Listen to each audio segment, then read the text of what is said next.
And now, live at 6:50. අයිබෝවන් සුබ සන්ධ්‍යාවක් රටම ඉල්ලන අපේ ස්වර්ණවාහිනී ශ්‍රී ලාංකේය අභිමානය සමගින් අදත් සවස 6:50 live at 6:50 සමගින් ඔබ හමු වන මම නදීක කරුණානායක.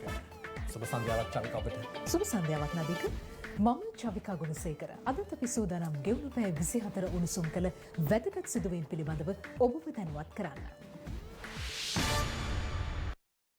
ශ්‍රී ලංකා පොදුජන පෙරමුණු ආණ්ඩුවේ නව කැබිනට් මණ්ඩලය ජනාධිපති ලේකම් කාර්යාලයේදී අද ප්‍රථම වරට රැස් වුණා.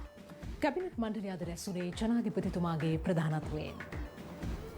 මෙම මංගල කැබිනට් හමුවේදී කැබිනට් ප්‍රකාශ කළ ලෙස කෙහෙලිය රඹුක්කැල්ල අමාත්‍යවරයා පත් කර ඇති අතර වෛද්‍ය රමේෂ් පතිරණ සහ උදේ ගම්මන්පිල යන අමාත්‍යවරුන් සම කැබිනට් ප්‍රකාශකවරුන් ලෙස පත් කෙරුණා. 19 වන ව්‍යවස්ථා සංශෝධනය අහෝසි කර 20 වැනි ව්‍යවස්ථා සංශෝධනයකට කෙටුම්පතක් සකස් කිරීම සඳහා අද රැස් වූ කැබිනට් මණ්ඩලයේදී අනුමැතිය හිමි වුණා. මේ අතර කැබිනට් මණ්ඩලයට ඉදිරිපත් වන ව්‍යවස්ථාමය කරුණු සම්බන්ධයෙන් උපදෙස් ලබා දීම සඳහා ව්‍යවස්ථා සම්පාදක අනු කමිටුවක්ද අද පත් කෙරුණා. එහි සමාජිකයන් වන්නේ මහාචාර්ය ජී.එල්. පීරිස්, නිමල් සිරිපාලද සිල්වා, දිනේෂ් ගුණවර්ධන, උදේ ගම්මන්පිල සහ අලි සබ්රි යන අමාත්‍යවරුන්. ජනාධිපති ගෝඨාභය රාජපක්ෂ මහතා තවත් උපාධිධාරීන් දසදහසක් රැකියාව සඳහා බඳවා ගැනීමට කැබිනට් පත්‍රිකාවක් ඉදිරිපත් කළ අතර ඊටද අනුමැතිය හිමි වී තිබෙනවා. මේ අතර ගත වූ වසර 5 තුළ ප්‍රධාන රාජ්‍ය බැංකු 4 තුළ සිදු වූ අක්‍රමිකතා, පළදායී නොවූ ක්‍රියා සහ අරමුණු වලට පටහැනිව කටයුතු කළ අවස්ථා සොයා බලා නිර්දේශ ඉදිරිපත් කිරීමට කමිටුවක්ද පත් කර තිබෙනවා. මේ අතර අද උදෑසන ජනාධිපති ලේකම් කාර්යාලය ඉදිරිපිට රැකියා විරහිත උපාධිධාරීන් පිරිසක් විරෝධතාවක නිරත වුණා. කැබිනට් රැස්වීමෙන් අනතුරුව ජනාධිපති ගෝඨාභය රාජපක්ෂ මහතා විරෝධතාකරුවන් අසලට පැමිණියා.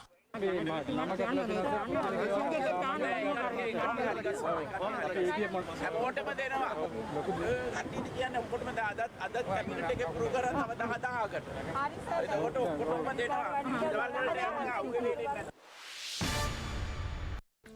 ලංකා විදුලිය බල මණ්ඩලයේ පද්ධති පාලන මධ්‍යස්ථානයට පොලිස් විශේෂ කාර්යබලකා යොදවන ලෙසට විශේෂ භාර අමාත්‍ය ඩලස් අලහප්පෙරුම මහතා ආරක්ෂක ලේකම්වරයාගෙන් ඉල්ලීමක් කර තිබෙනවා.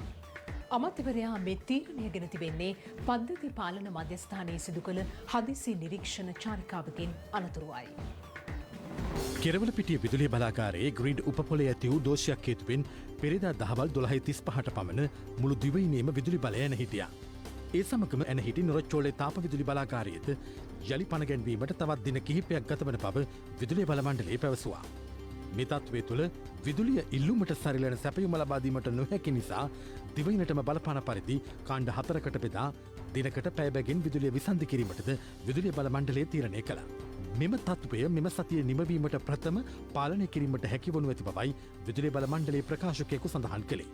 මේ අතර පත්තරමුල්ලේ පිහිටි ලංකා විදුලිය බල මණ්ඩලයේ පද්ධති පාලන මධ්‍යස්ථානයේ ආරක්ෂාවට පොලිස් විශේෂ කාර්ය බලකා යොදවන ලෙසට එහි නිරීක්ෂණයක නිරත වූ විදුලි බල අමාත්‍ය ඩලස් අල්හප්පෙරුම මහතා ආරක්ෂක ලේකම්වරයාගෙන් ඉල්ලීමක් කර තිබෙනවා. අපේ ජනබල පක්ෂයේ ජාතික ලැයිස්තු මන්ත්‍රී ධුරය සම්බන්ධ අර්බුදය තවමත් විසඳිලා නැහැ. මේ සම්බන්ධයෙන් තීරණයක් ගැනීමට මැතිවරණ කොමිසමේදී අද පැවති සාකච්ඡාවත් අසාර්ථක වූ බවයි එම පක්ෂය සඳහන් කළේ. අපේ ජනබල පක්ෂයට හිමි වූ එකම ජාතික ලැයිස්තු මන්ත්‍රී ධුරය සඳහා තමන් වහන්සේ පත් කරන ලෙස එම පක්ෂයේ මහලේකම් පූජ්‍ය වේදිනිගම විමලතිස්ස හිමියන් මැතිවරණ කොමිසමට දැනුම් දීමත් සමග මේ අර්බුදය මතුවුණා.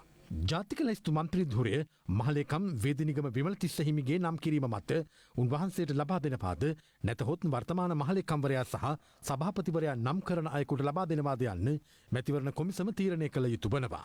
ගැටලුව පිළිබඳව අද තීරණයක් ලබා දෙනු ඇති බවට එම පක්ෂය බලාපොරොත්තු වූ අතර අද දිනේද ඔවුන් මැතිවරණ කොමිසමේ නිලධාරීන් හමු වුණා. අපිට දැනගන්න ලැබෙන තොරතුරු අනුව නීතිපතිතුමන් විසින් එවලා තියෙන උපදෙස් නෙවෙයි මෙතන ක්‍රියාත්මක වෙන්නේ. පැහැරගත් ස්වාමින් වහන්සේ මුදා ගැනීමකින් පසුව තමයි අපිට දැනගන්න පුළුවන් වෙන්නේ මොකද්ද මේක, කවුද පැහැරගත්තේ, කවුද මේක පිටිපස්සේ ඉන්නේ කියලා. ජනතා අභිලාෂය රතනහාමුදුරුවෝ නෙවෙයි පාර්ලිමේන්තුවේ ඉන්න ඕනේ. විමලතිස්ස ස්වාමීන් වහන්සේත් නෙවෙයි පාර්ලිමේන්තුවේ ඉන්න ඕනේ. ඥානසාර හාමුදුරුවන්ගේ හඬ පාර්ලිමේන්තුවේ ජනතාව බලාපොරොත්තු වෙන්නේ. ඒ නිසා ඉතින් ජනතාවගේ අදහසට රතනහාමුදුරුවෝ තවනත වෙයි කියලා අපි විශ්වාස කරනවා. දකුණු කොරියාවේ නැවතත් COVID-19 පැතිරීමේ අවදානමක් මතුව ඇති බව විදෙස් මාධ්‍ය පවසනවා. මේ අතර ගත වූ පැය 24 තුළ ලෝකයේ වැඩිම COVID-19 මරණ සංඛ්‍යාව වාර්තා වූයේ අසල්වැසි ඉන්දියාවේ.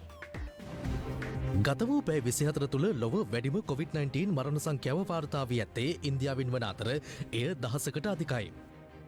මේ අතර විදේශ මාධ්‍ය වාර්තා කරන්නේ දකුණු කොරියාවේ ආසාදිතයින් වැඩි වශයෙන් වාර්තා වීමත් සමග එරට සමාජශාලා වසා දැමීමට බලධාරීන් පියවරගත් බවයි. අමරිකාවේ ඩෙමොක්‍රටික් පක්ෂයේ ජනාධිපති අපේක්ෂකයා ලෙස නිල වශයෙන් ජෝ බයිඩන් නම් කර ඇති බව විදේශ මාධ්‍ය පවසනවා. මේ අනුව එළඹෙන අමරිකානු ජනාධිපතිවරණයේදී ට්‍රම්ප්ගේ ප්‍රතිවාදියා වන්නේ ජෝ බයිඩන්. ඉන්දියාවේ උප විදුලි සම්ප්‍රේෂණ මධ්‍යස්ථානයක දරුණු ගින්නක් හටගෙන තිබෙනවා. ගින්නෙන් සිදු වූ හානිය පිළිබඳව මෙතෙක් වාර්තා වී නැහැ. අපි දැන් ක්‍රීඩා පිටි දෙස අවධානය යොමු කරමු චාරිකා. ඕනා දෙක. කැරිබියන් ප්‍රීමියර් ලීග් තරගාවලිය හෙවත් CPL තරගාවලිය ඊයේ ආරම්භ වුණා. තරගාවලිය ආරම්භයෙන් ගයානා වොරියර්ස් කණ්ඩායම සහ ට්‍රින්බෑගෝ නයිට් රයිඩර්ස් කණ්ඩායම අතර තරගය ට්‍රිනිඩෑඩ්හිදී පැවැත්වුණා. කෙසේ වෙතත් තරගයේ වර්ෂාව හේතුවෙන් පන්දු වාර 17කට සීමා වුණා. තරගයේ කාසිය වාසිය දිනු ට්‍රින්බෑගෝ නයිට් රයිඩර්ස් කණ්ඩායම පළමුවෙන් පන්දුවට පහර දීමට ගයානා ඇමසන් වොරියර්ස් කණ්ඩායමට ආරාධනා කළ අතර ඔවුන් අදාළ පන්දු වාර 17 තුළ කඩලු 5ක් දැවී රැස් කරගත් ලකුණු සංඛ්‍යාව 144ක්. ශිම්රන් හෙට්මාය පන්දු 44කදී නොදැවී ලකුණු 63ක් රැස් කළා. රොස් ටේලර් ලකුණු 33යි. That is typical of Ross Taylor. පන්දුයීමේදී Sunil නරායන් කඩලු දෙකක් බිඳ හෙළුවා. පන්දුවර 17ක් තුළ ලකුණු 145ක ජයග්‍රාහී ඉලක්කය හඹා ගිය ට්‍රින්බෑගෝ නයිට් රයිඩර්ස් කණ්ඩායම පන්දුවර 16 පන්දු 4ක් තුළ කඩලු 6ක් දැවී ලකුණු 147ක් ලබා තරගය ජයගත්තා. ආරම්භක පිතිකරුවක ලෙසින් පැමිණි සුනිල් නරායන් පන්දු 28කදී 6 පහර 4ක් සහ 4 පහර 2ක්ද සමගින් ලකුණු 50ක් රැස් කළා. ඩැරන් බ්‍රාවෝ ලකුණු 30යි. පන්දුයීමේදී නවීන් උල් හක් සහ ඉම්රාන් තාහිර් අතරේ කඩලු දෙක බැගින් බෙදී ගියා. තරගයේ වීරයා පන්දුවෙන් සහ පිත්තෙන් දස්කම් දැක්වූ සුනිල් නරායන්. මේ අතර චැම්පියන්ස් ලීග් පාපන්දු තරගාවලිය අවසන් පෝර වටේ පළමු තරගය RB ලිප්සික් කණ්ඩායම සහ පැරිස් ශාන්ත ජර්මන් හෙවත් PSG කණ්ඩායම අතර පැවැත්වුණා. Taken by Angel Di Maria and glanced in brilliantly by Marquinhos. එහිදී ගෝල 3-0ක් ලෙස PSG කණ්ඩායම තරගය ජය ගනිමින් අවසන් තරගයට සුදුසුකම් ලැබුවා. There's the cross, there's Bernat. Sure he's offside. Well, this is අපරාධ පරීක්ෂණ දෙපාර්තමේන්තුව මගින් අත්අඩංගුවට ගත් පොලිස් විශේෂ කාර්ය බළකා උප පොලිස් පරීක්ෂකවරයාගෙන් රඳවාගෙන ප්‍රශ්න කිරීම මේ වන විට ආරම්භ කර තිබෙනවා.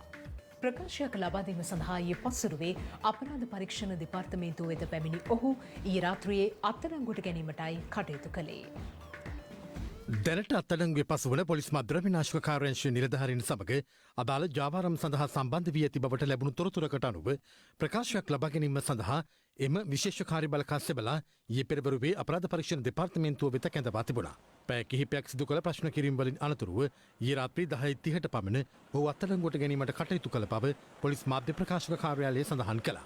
එලෙස අත්අඩංගුවට ගත් උප පොලිස් පරීක්ෂකවරයාගෙන් 1979 අංක 48 දරන ත්‍රස්තවාදී වැළැක්වීමේ තාවකාලික විධිවිධාන පනතේ 6.1 ප්‍රකාරව රැඳවුම් නියෝග මත තවදුරටත් විමර්ශන සිදු කරන බවයි මාධ්‍ය ප්‍රකාශක කාර්යාලය නිකුත් කළ නිවේදනයේ දැක්වෙන්නේ.